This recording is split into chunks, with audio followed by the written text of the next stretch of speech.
Bonjour, très heureux de vous retrouver pour un nouveau point info sur TV Vendée. On ouvre votre édition de la mi-journée du côté de Bretignolles-sur-Mer, au bord de la Normandelière. Le plan d'eau est complètement à sec depuis 8 ans, ce qui n'est pas du goût de l'association La Vigie. Le projet de port de Bretignolles maintenant abandonné, la mairie ambitionne de développer ce plan d'eau pour le tourisme dans quelques mois. Trop long pour l'association qui a donc organisé dimanche un rassemblement militant. Le reportage sur place de Colline Davy. Cela fait 8 ans qu'il n'y a plus d'eau dans ce plan d'eau. Une longue histoire qui oppose la mairie de Bretignolles à la Vigie.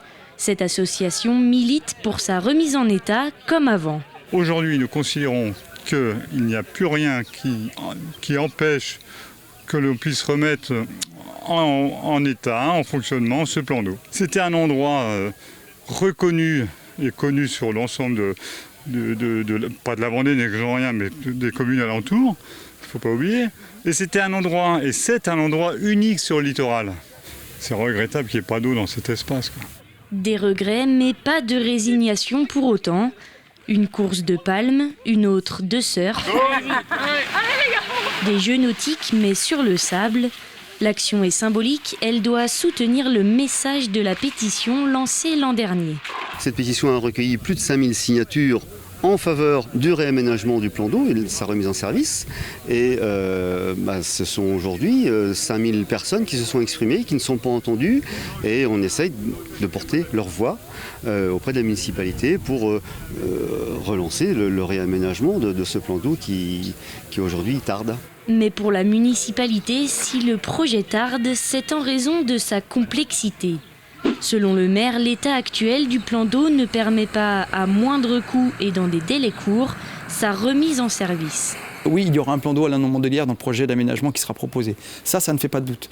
Pour autant, il sera aussi accompagné d'autres éléments structurants qui répondront à l'enjeu de renforcer l'attractivité de Bretignolles pour nos commerçants, pour nos activités, pour le tourisme et répondra aussi à un autre enjeu qui est extrêmement important, c'est maintenir l'activité nautique sur ce lieu. L'activité nautique, c'est la voile, c'est aussi la plaisance, c'est aussi tous les enjeux qui tournent autour du nautisme. Et à Bretignolles, ça reste une valeur extrêmement importante à défendre pour les années futures. Le projet de la municipalité, plus global donc, devrait être proposé dans les prochaines semaines. Vous êtes de plus en plus nombreux à faire le choix d'une alimentation plus locale, sauf que parfois trouver des producteurs relève du véritable casse-tête. Alors pour vous aider, la communauté d'agglomération du pays de Saint-Gilles-Croix-de-Vie publie son tout dernier guide de la vente directe. Dans cette 7e édition, retrouvez près de 400 agriculteurs du territoire proposant de la vente directe depuis leur ferme. C'est la 7e édition, un guide qui existe depuis 2016 mais qui s'étoffe avec les années. Donc un guide qui recense tous les producteurs locaux au pays de Saint-Gilles-Croix-de-Vie en fonction des communes, en fonction des catégories de production. Donc c'est un guide qui est mis à disposition de la population, qui est diffusé un petit peu partout sur le territoire, qui représente une quarantaine aujourd'hui de producteurs locaux et qui incite la population à faire ses achats chez ces producteurs. Dans le reste de l'actualité, c'est une tendance qui prend de plus en plus d'essor dans vos cinémas, les séances en version originale. Une offre qui ne touche pas que les films d'auteur, la demande est de plus en plus forte, notamment sur la Japanimation et les blockbusters étrangers. Alors certains cinémas s'adaptent. Au Sable d'Olonne par exemple, le gérant prévoit d'ici 2 ans de proposer majoritairement des séances en langue originale, récit de Pierre Dalicieux. Doctor Strange 2, ça sera tout ? Du popcorn aussi. En version originale ? Comme chaque jeudi soir, le Grand Palace propose de nouvelles séances en VO ou version originale.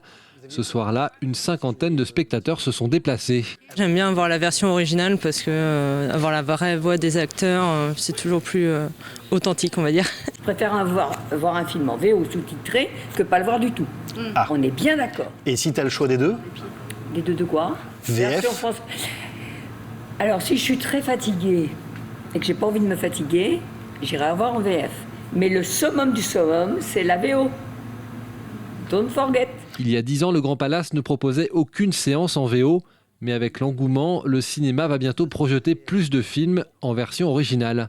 Dans 2 ans, ce qui était en VO va devenir le VF, et ce qui était en VF va devenir le VO. Notre ambition, c'est ça, c'est d'avoir plus que quelques séances parce qu'il ne faut pas oublier les gens qui ne peuvent pas lire. On a une ville au Sable d'Olonne qui est très particulière où 60% de la population a plus de 60 ans. Je parle de ça à l'année. Et donc il y a certaines personnes qui ne peuvent pas lire. Il faut aussi pouvoir garder le cinéma pour tous. Au Cinéville de La Roche-sur-Yon, quelques séances sont aussi en VO. Batman a par exemple attiré en première semaine 300 personnes pour les projections en anglais. Un constat partagé sur d'autres blockbusters. Quand on propose Doctor Strange sur un mercredi soir de sortie en version originale à 19h30, on enregistre 90 spectateurs sur la séance. On va faire 300 spectateurs sur la séance à 20h30 en version française. Donc on voit bien que la demande est de manière plus importante sur la version française, mais on ne peut pas négliger les 90 spectateurs de la version originale qui, eux, avaient vraiment le plaisir de le découvrir dans ce format-là. Cette nouvelle demande s'explique assez simplement pour les exploitants.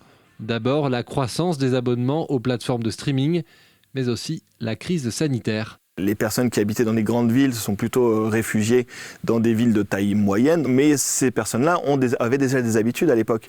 Donc ils n'ont pas envie de les perdre. On va forcément avoir besoin de répondre à ces demandes-là. Les cinémas n'ont d'autre choix que d'accompagner ce public pour les reconquérir. En 2021, le nombre de spectateurs a chuté de 23% par rapport à 2019. Et avant de se quitter, petit clin d'œil à l'herbotaise Marion Hérault-Garnier, unique speaker femme de course de vélo. France Télévisions vient de la sélectionner pour être consultante moto sur le Tour de France féminin. La première édition est prévue cet été du 24 au 31 juillet. Marion Hérault-Garnier, dont le nom ne vous est pas inconnu, elle animait l'émission Les Vendéens du Tour l'an dernier sur notre antenne de TV Vendée. Elle est passée nous livrer son sentiment avant le Tour féminin. France Télévisions m'a contacté, c'était début janvier, en début d'année, pour me proposer en effet de couvrir notamment le Tour de France Femmes avec Zwift, donc première édition à partir du 24 juillet, en tant que consultante moto. Voilà, ils m'ont appelé de par mon expérience déjà sur le cyclisme féminin au micro en tant que speaker, car mon métier de base, ça reste speaker, bien évidemment. Donc voilà, ça s'est fait par téléphone, tout simplement, des premiers contacts. Et puis après, on a discuté. Et puis voilà, maintenant, c'est en effet officiel. Voilà pour cette édition de votre journal de la mi-journée de TV Vendée. Je vous remercie d'avoir suivi ce point complet sur l'information. Et le prochain, il a lieu à 18h, comme chaque jour, ce sera avec Alexia Janet. Belle journée sur TV Vendée.